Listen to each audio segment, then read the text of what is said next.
This is George Dionne for KNAC.com, and I'm here with vocalist TODD LA TORRE of QUEENSRÿCHE.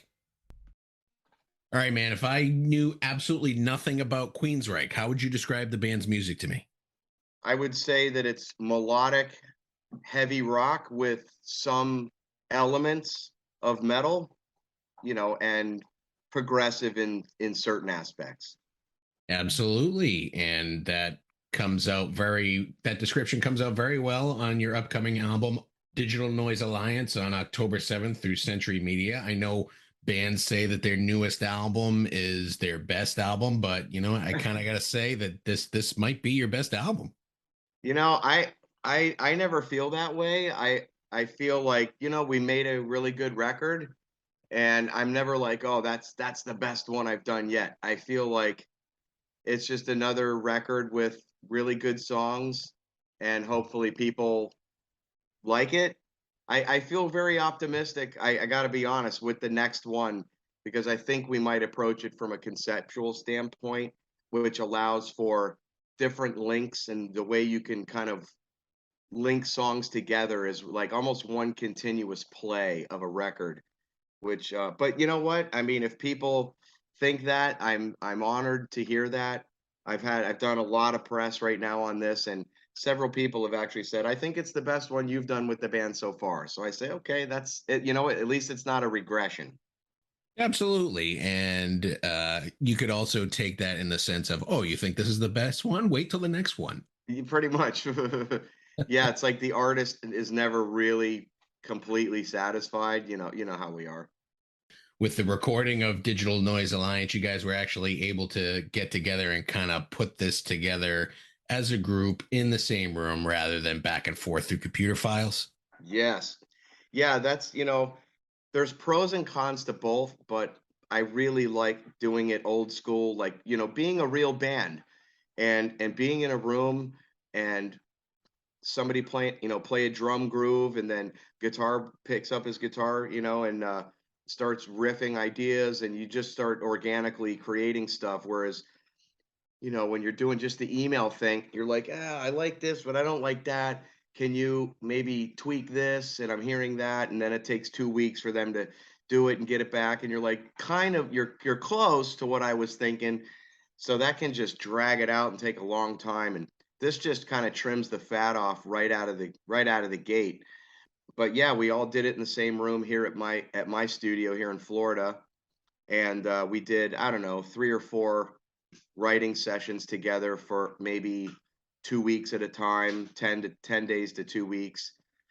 Shaped up stuff that way. So it was no like rehashing of old stuff on hard drives, or B-side stuff that never made the last records, and we thought we'd rework them or anything like that. So it's all brand new, fresh ideas. The ideas are fresh, but I was reading that the band kind of went back and revived some old equipment. I don't know how it affects you as a vocalist, but they kind of took these things that they used when they first started to kind of bring, I guess, a classic sound to the album. Yeah, Michael brought over all of his old amps. He brought all these Marshalls over from The Warning, Rage for Order, Mind Crime, Empire, and Promised Land. And each song we experimented with different sounds for like the rhythms, or maybe we combined, a couple of amps for different rhythm tracks.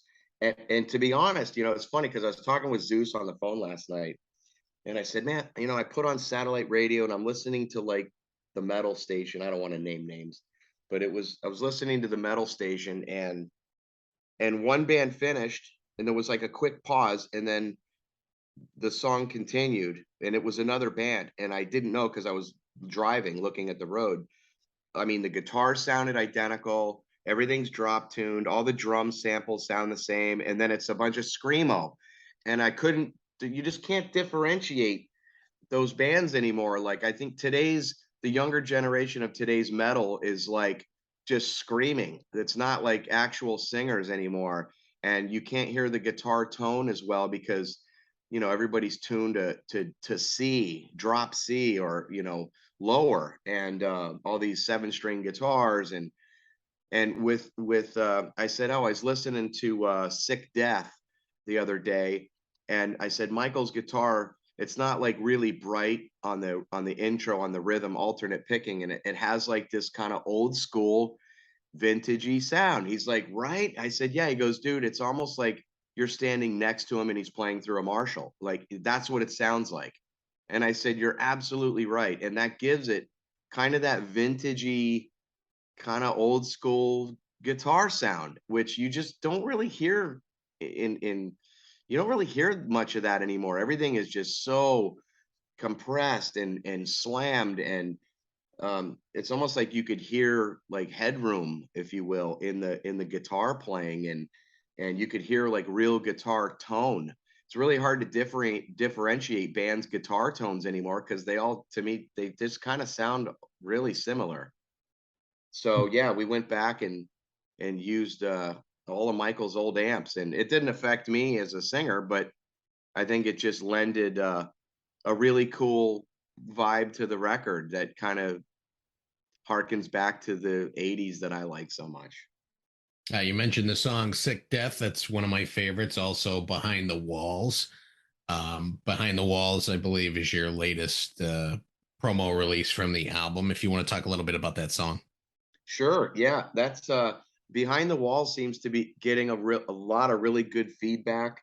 You know, we shot that video on the video director's friends with these people that have this huge turtle farm here in Florida. They work with like National Geographic and like Animal Planet, and they have these huge, I mean, these huge tortoises and turtles, and they have all these acres of land. And we were like, hey, can we shoot off pyro and like light fires and stuff on your property? And they were like, yeah, we were gonna burn some of this shit off anyway.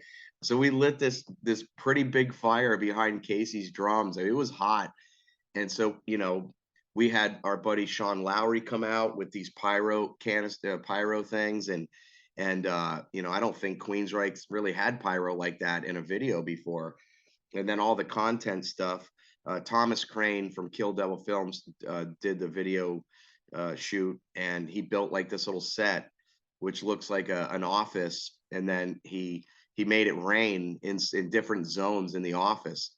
So, you know, it was able to kind of tell the story of someone that's suffering from abuse that happens to be very devout in their faith, and how do they reconcile the fact that they're praying for intervention from their God, and it's not, their God isn't intervening.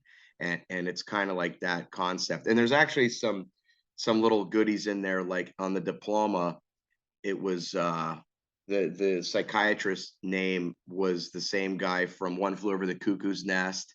And then we had like Overlook, it was from The Shining. So we had these little Easter eggs in some of the stuff in the video that it would be hard, you know, you'd have to really dig to find it. But yeah, the video's gotten a lot of good steam on it, and it's a really simple hooky chorus where the guitars, there's kind of like a call and an answer. So it's not a lot of over singing in the chorus, and it's kind of chanty and seems to be pretty effective. So we're happy about that. And then we have another video coming out very soon. We shot a lot of videos for this record, by the way. Okay. More than we've done, I think, for any record. Even before I was in the band, I think Michael had said this rivals, if not exceeds, the number of videos shot for any record that they did. So that's pretty cool. You know, we're gonna run this thing till the wheels fall off, and you know, once it comes out in October, in a few months, it's technically last year's record. We still have videos that are going to carry us into 2023, and then we'll be doing a proper ground tour, our own headline tour to support the album early next year. Excellent. And you guys brought back Zuess to produce the album. I mean, he must bring something to the band for you guys to trust him over and over again. He does. You know, one of the things, well, there's several things that I think are really important to mention about why we've used him again. Number one, I mean, his production quality is awesome. Number two, he knows he knows the legacy of the band, so he knows all those little nuances and stuff that were, you know, the band sound the way that it did. And because he did the last 2 records, not including this one, he kind of knows like what we've already done. Whereas if we brought somebody else in that may not be too familiar with the nooks and crannies of the last 2 records, he might say, "Oh, I think we should do this." And we're like, "We already did that on the last record." "Oh, you did?" And so you don't have to explain all the little tricks that we've tried to pull on the last couple records. And not only that, he is a musician. So there's times where he'll hear something and he'll say, "Hey, Mike, let me see your guitar real quick." And Michael will give him the guitar and he'll say, what about this chord progression?" And he can actually play the instrument and translate those ideas as a musician. He speaks the same language we do, versus a producer that doesn't play an instrument. And he's like, you can only explain things so far until the person plays what you're kind of hearing in your head. Whereas he can just grab the instrument and go, "No, right here. What about this, dissonant thing here, or this suspended chord there?" Or, so he just makes it really, really easy. And, the icing on the cake is he's kind of the camp counselor. He understands all of our personalities. So it's just like recording with a best friend of yours, to be honest. There's no pressure. He doesn't beat you down like, that was awful, do it again. Or, he's very encouraging, and trying to get the best performances out of us for what we're doing. So it's like, you know what, this is working. Why would we change this now? This is great. And we have such a good working dynamic. It just didn't make sense to go back to the drawing board and try somebody else out when we don't need to. You mentioned you're going to be doing a headlining tour early next year. This past spring, you guys opened for Judas Priest. I believe this was your return to the stage after the lockdown. So, did it go off without a hitch, or were you guys still trying to find your bearings in the beginning? Man, it was like riding a bike. You just get right back on it. We did, maybe 5 days of rehearsals, and it was awesome. I mean, what a way to re-enter the scene. Then, we did a bunch of fly dates, starting with the M3 festival in July, and then we just kept doing a ton of fly dates. And then we got offered the Judas Priest tour, and we were like, "Hell yeah." I mean, this is amazing. I mean, as a fan, I've been wanting to do this since I got in the band. They toured with Priest before, and Iron Maiden and Metallica and all these big bands. And so I was like, "Man, it'd be great if we could do that Priest run." And so thankfully we got it. And I think we did a great job. It was a great pairing. We really played to their audience and played some really deep cuts, and then, some of the hits. We were fortunate enough to get a 1 hour slot, as direct support. And then we actually start rehearsals again October 6th, and we leave on the 10th, and we go back out with them for another 6 weeks, October through the very end of November. So all in all, about a 3 months touring experience it will have been with Judas Priest. And they're really nice guys, and they're legends, and it's an honor for Queensryche to be touring in support of Judas Priest. There are some websites out there that take content from certain interviews and they make the most sensational headline out of it. Yep. You seem to be a favorite of theirs. You and Michael, Jeff Scott Soto, they tend to lay on certain particular guys. Do you think that? I mean, what do you think of it? I mean, no publicity is bad publicity, they say. You know what? I mean, here's the thing.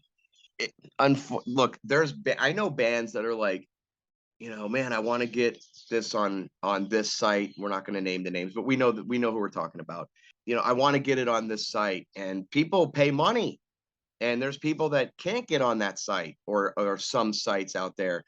And, and I'll say that, the governor of Texas is an asshole or something. And, the next thing you know, it's this big headline. And look, when I tweet certain things, I am fully aware that there's a possibility or even a likelihood that it's going to make a headline. What bothers me about yellow press is, again, the out of context, the people that just, it's this I could do an hour interview and talk about all the things you and I are talking about. And then you could ask me one question and I'll say an answer. And the headline is that. And it's like, dude, really, out of all of the pertinent, really good stuff, what I would consider good stuff or important stuff, totally got thrown under the rug. And this is all you chose to pick out of this really good interview. And that sucks. But you know what? I guess when nobody gives a shit what I'm saying, that's when I have bigger problems. So I'll take it, but I do wish that there was a little more integrity to focus on what what the interview's really about, or what it is that I'm really saying and the context in which I'm saying it. I mean, context is key.